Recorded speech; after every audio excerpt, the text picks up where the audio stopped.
It would be such a waste if I had lived 80 plus years and not learned anything. So today this video again is one that I've been asked to do, and it's my anti-aging advice from soup to nuts on what I have learned in my 80 plus years.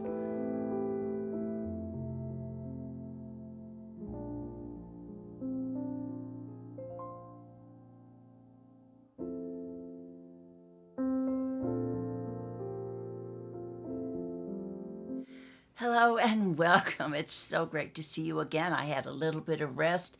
I was off last week, and thank you so much for allowing me to do that because I got a little bit R&R that I had needed so desperately. So here I am back, and I'm going to get through this video because everything happens at once, doesn't it? And just as I started this video, the moving company called and said that they're going to be delivering some of the things from New York today. So when it rains, it pours. But I'm going to talk today about something that people have asked me about.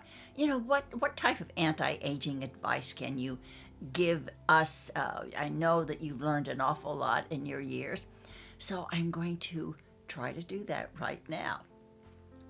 The first of all, don't ever forget your mind-body connection. I have said so often on my channel here that, you know, you are what you think, and that's truly, truly it. If you feel healthy and if you think healthy, you know, odds are if you're living right, you will be healthy. And if you feel tired, you will be tired. And if you feel old, you certainly are going to feel and look old. So keep that mind-body connection, no matter how young or old you are, because it does help you in your life, because our minds and our bodies are such a wonderful machine, and they are all pieces of the puzzle, and they work together. Keep a positive mindset. Mindset is everything. Just as I said just a few minutes ago, we are what we think, and if we have a positive mindset, 99% of the time, whatever we are struggling through, we will get to the end of it in a positive way. But if you always think about the glass being half full, your life is going to be half full. You have to think of your life as being full and not half empty all the time, but think of it as being half full. How many people that I have talked to in my life, and it's happened to me, I'm a good example of this, you try things and you fail. You have different chapters in your life and you fail, and you just walk around with your tail between your legs. You certainly are not going to be successful, and you're not going to do anything positive with your life. Always try, and if you fail, get up off of your knees and try again. Those people who have been very successful and the happiest in life have been able to jump those hurdles with a positive outlet that it's going to be okay, that their lives matter, and that they are worthy, and that they can achieve whatever they want to achieve in life. When you walk around thinking woe is me and doom is gloom, the clouds will be over your head for the rest of your life. And I know that because I've lived it, and I've been around enough people to know that those who think positively, have a wonderful mindset, they are able to walk through life, through the ups and downs, and come out of it with the sun shining on them. And in that same vein, don't sweat the small stuff. My mother was a worrier, so I probably just absorbed some of that. And I grew up early in life being a worrier. When I was a teenager, I worried about everything. When I was in college, I worried about everything. And I finally realized worry is such a useless emotion. It drains you of all of your energy. And it is such a negative way to think about your life. You know the big things that you have to concentrate on.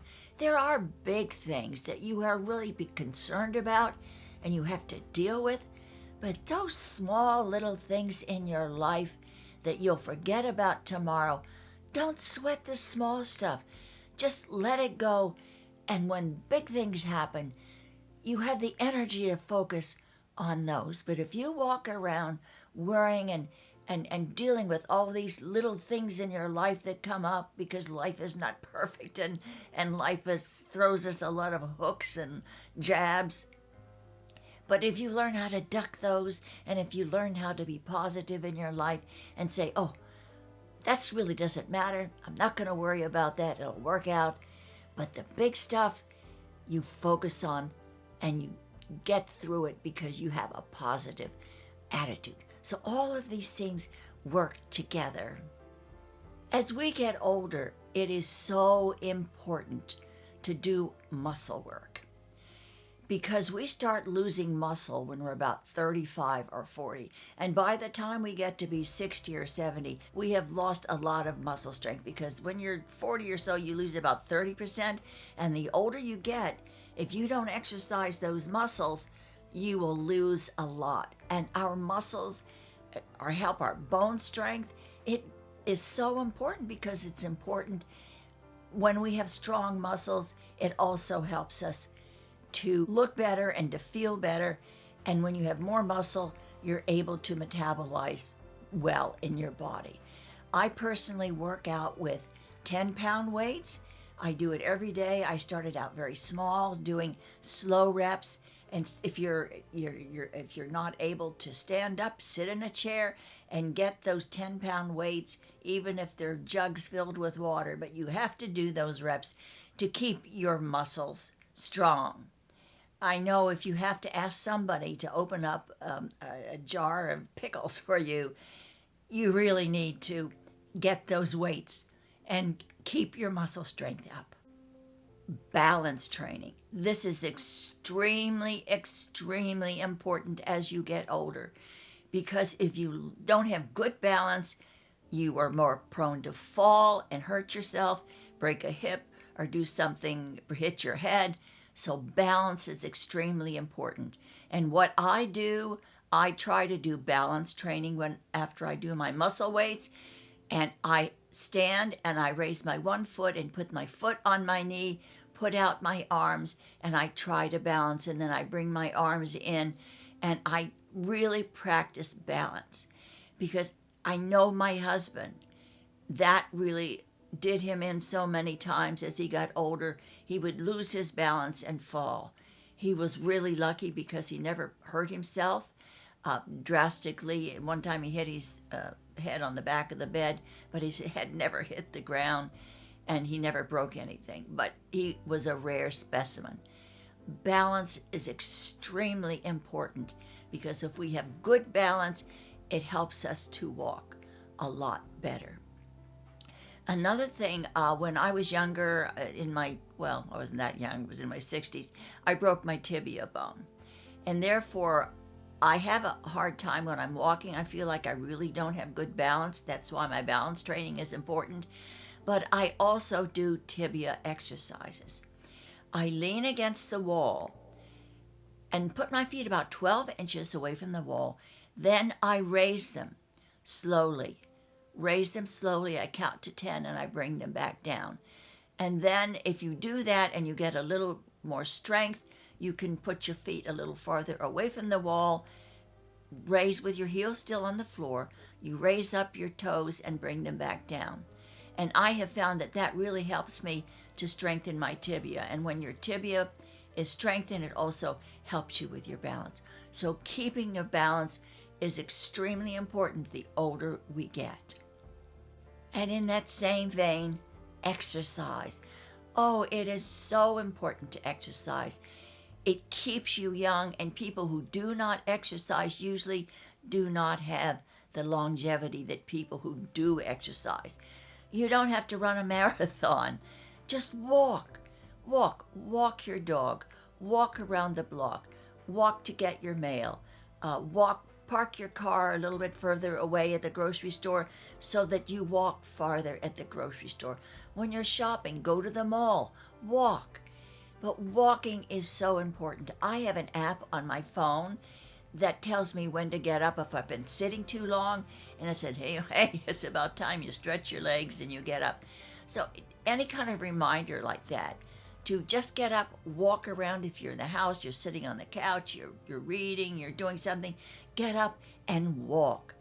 Walking is extremely important for longevity. When Arthur was alive, we walked a lot more. We stopped during COVID. I got out of the habit of really taking nice long walks, but I have gotten back into that habit, and I feel much healthier for doing it. And it's easy. It really is easy if you're tired, but I find that even taking a walk after dinner helps me digest my food a lot better. Walk. If you're young, if you're old, try to walk instead of riding or in the car or riding a bicycle. If you can ride a bicycle, ride a bike. But just walk. Get all of those muscles in your legs moving, and it raises your endorphins and makes you feel so, so good. Spend more time with your family. It is so important to socialize. I know if you are isolated somewhere and you don't have friends, you can always call someone, always connect with someone, even it's on the phone, even it's by texting. Be sure that you do not become isolated and become a hermit. As we get older and our families move away from us, our children move away from us, it is so easy not to really be as social as you used to be when the kids were in school and when you had a lot of friends. Keep in touch with your family, keep in touch with your friend, and socialize. People who socialize live a lot longer, and if you're able, get a pet if you don't have one. Yeah, a bird, a cat, a dog, a hamster. It doesn't matter. Just have something, have a connection with something that is living and breathing. I can't tell you how important that is. I kind of tend to be a hermit in a way, even though, you think, oh wow, she's really social. But I'm not, because I can be satisfied with my own self and my own creativity, and I find things to do. But I forced myself, and Arthur was so good for me that way because he was extremely social, and he got me out. So I am trying to remember that, and I'm trying to keep up what he forced me to do, is to get out and socialize, and to, well, he didn't have to remind me to keep in touch with my family, but it's extremely, extremely important. And I know, and this is a subject I'm going to talk about later, sometime in the future, about when you are estranged from your children, and that's another thing. But friends, associates, anyone, just socialize if you want to volunteer or do something and stay active. But it's extremely important to socialize. Get out of the rut that you are in. Switch it up a bit. I know that when I was in this COVID rut, that I just, like my whole life changed and I wasn't doing much. And I was not used to flying by myself after all these years of being with Arthur. But I forced myself to get out of my comfort zone. As you know, I flew to Dallas to watch my granddaughter win the championship of the Division III women's basketball. I went to Lexington to see my grandson graduate, and of course I went to New York, and that was another thing. 30 hours it took me to get to New York, to our apartment there, because of the airline snafu. I got caught in that, but I did it. I did it by myself, and I made friends along the way, and it was good. So I was able to get myself out of that comfort zone. So do something. Whatever it is, your life, and what maybe makes you really uncomfortable, maybe something that you did when you were younger. Get out of that comfort zone and jump in and try to do something that you've always wanted to do, that you've been afraid to do. It's amazing how young and how energized it will make you feel. And I'm leaving in a few days for Lexington, Kentucky. Lexington. I'm going to Lexington and I'm going to Nashville. And then after that, I'm flying to Traverse City to see my brother.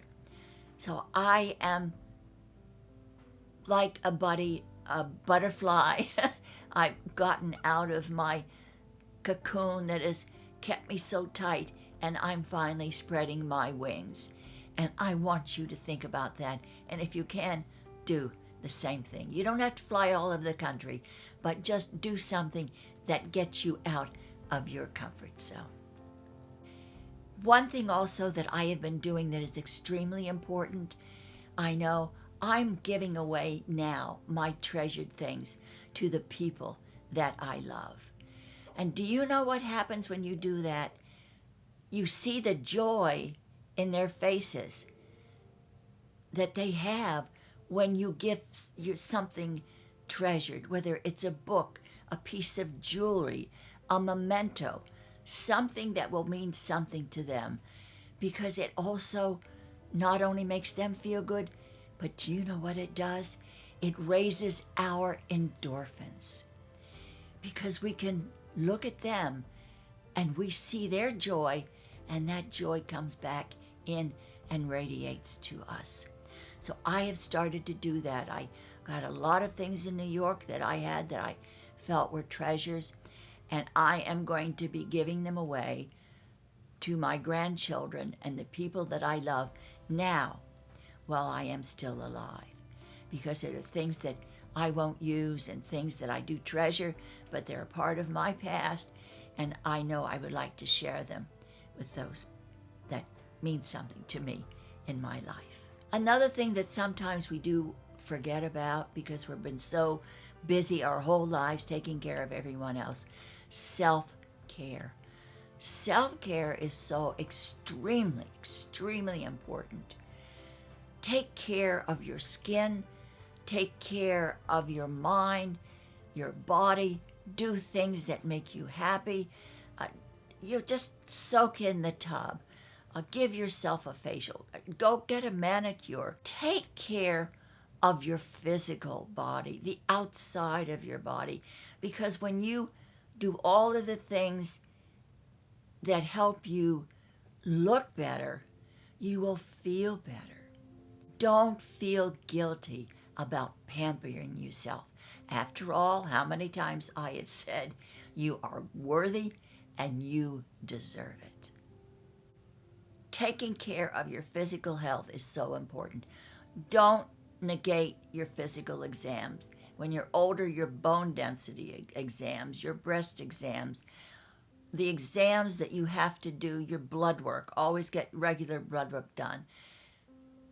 Because as we get older, things change. So always take care and be sure that you do have regular annual physicals. Now, people have asked me what I take. What kind of supplements do you take? What do you do? Well, I try to get most of my nourishment and most of my nutrients through food. I am a pescatarian. I do eat fish once in a while. But I try to get most of my things by eating fresh fruits and vegetables all the time. But I know if you live in a part of the country or a part of the world where you cannot do that all the time, I'm going to tell you exactly what I take. I take vitamin C, CoQ10, a B complex. I take biotin, zinc, probiotics, an extremely important thing, even here in Florida, because usually I'm covered by sunscreen from head to toe, is D3. And always, always, if you're out in the sun, wear a hat, a big hat that covers you from the sun. You can wear a ball cap, but unless it has a really long bill, it's not going to cover this part of your face. Those are the things that I do that are anti-aging, that help keep my mind young, help keep my body young, and help keep my attitude positive. We are a puzzle. Our body is a machine with all different kind of parts, but everything works together. And when one part is off, it throws everything else off. These are simple things that you can do by changing your mindset, changing the way you feel about yourself, changing the way maybe that you're stuck in a rut. Life is good, and life can be wonderful to the very end. Thank you for asking me about this. I really felt that it was something I needed to talk about. Please do something wonderful for yourself today. And as you know, being kind also helps us feel better about ourselves. Share the love, and we've got tons of it, I know. Share the love with your family and give out those treasures to them now while you are alive. And let's all pray for world peace. And don't ever feel that you are alone, because you are never alone. And do know that you are always, always loved. Take care, and I hope to see you again in my next video. Be blessed.